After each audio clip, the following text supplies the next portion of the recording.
બનાસકાંઠા જિલ્લામાં ભગવાન શ્રીરામના રામ મંદિરનું અયોધ્યામાં યોજાઈ રહેલ પ્રાણ પ્રતિષ્ઠા મહોત્સવને લઈને શહેરો સહિત ગ્રામીણ વિસ્તારોમાં ભારે ઉત્સાહ જોવા મળી રહ્યો છે।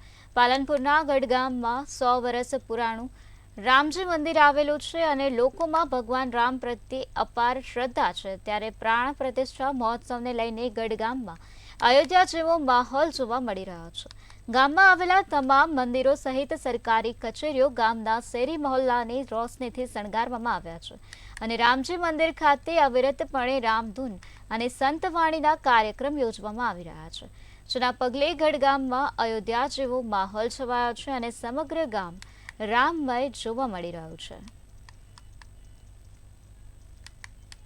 500 વર્ષના સંઘર્ષ પછી આપણને રામ મંદિરની પુનઃ પ્રાણ પ્રતિષ્ઠાનો અવસર મળ્યો છે। ત્યારે આખા દેશની જનતા રામમય બની ગઈ છે ને દરેક ગામની અંદર રામધૂન જેવા કાર્યક્રમો થઈ રહ્યા છે। ત્યારે અમારા ગામના રામજી મંદિરની અંદર રામધૂન જેવા કાર્યક્રમમાં જનતા ઘેલી બની અને મહિલાઓ સહિત આ રામજી મંદિરમાં ખૂબ બહોળી સંખ્યામાં પધારી રહી છે અને આખું ગામ રામનું નામ લઈ રહ્યું છે। અમારા ગામમાં 15 તારીખથી 22 તારીખ સુધી જે અયોધ્યામાં રામ મંદિરની પ્રાણ પ્રતિષ્ઠા થઈ રહી છે એ અમારા ગામમાં એકદમ વાતાવરણ રામમય બની ગયું છે અને દરેક મંદિરોમાં રામજી મંદિરમાં રોજ રાત્રે રામધૂન થાય છે અને આખા ગામની જનતા ત્યાં મંદિરમાં આવે છે અને અલગ અલગ કાર્યક્રમો થાય છે અને સ્કૂલમાં બાળકો દ્વારા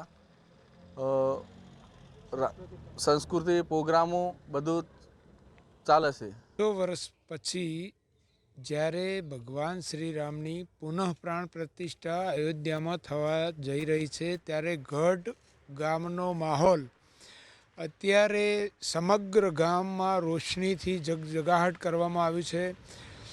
લોકો જાણે સાક્ષાત ભગવાન રામ ગામમાં પધારવાના હોય તેટલી રામમય બની ગયા છે।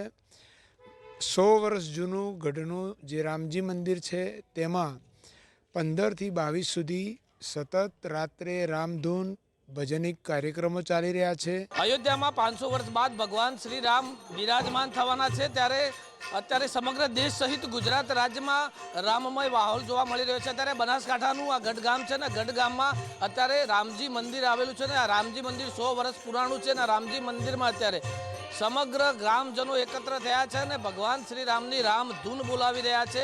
15 જાન્યુઆરીથી 22 જાન્યુઆરી સુધી સમગ્ર ગામમાં વિવિધ રામાયણ રામચરિતમાનસ સહિત રામલીલાના કાર્યક્રમો યોજાયા હતા।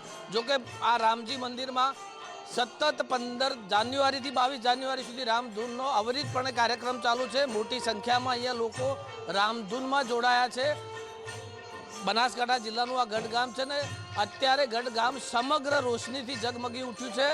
આ ગામની અંદર અત્યારે લોકો પોતાના ઘર હોય, શેરી હોય કે મોહલ્લો હોય કે શોપિંગ સેન્ટર હોય, તમામ સ્થળો ઉપર અત્યારે રોશનીથી ઝગમગી ઉઠ્યું છે। ત્યારે એક અયોધ્યા જેવો માહોલ અત્યારે ગઢમાં ઊભો થયો છે અને લોકોમાં પણ ભારે આ રામ મંદિરને લઈ અને ઉત્સાહ છે। ત્યારે આપ દ્રશ્યોમાં પણ જોઈ શકો છો કે અત્યારે રામજી મંદિરમાં મોટી સંખ્યામાં શ્રદ્ધાળુઓ ઉમટી પડ્યા છે અને અત્યારે આપ જોઈ શકો છો કે 100 વર્ષ પુરાણું આ ભગવાન શ્રી રામનું મંદિર છે અને એક આસ્થાનું પ્રતીક છે। અહીંયા દરરોજ મોટી સંખ્યામાં લોકો દર્શનાર્થે આવતા હોય છે। જ્યારે અયોધ્યામાં ભગવાન શ્રી રામ મંદિરમાં બિરાજવાના છે ત્યારે ગઢ ખાતે તમામ ગ્રામજનોમાં ભારે ઉત્સાહ જોવા મળી રહ્યો છે। રમેશ પટેલ, મંતવ્ય ન્યૂઝ, બનાસકાંઠા।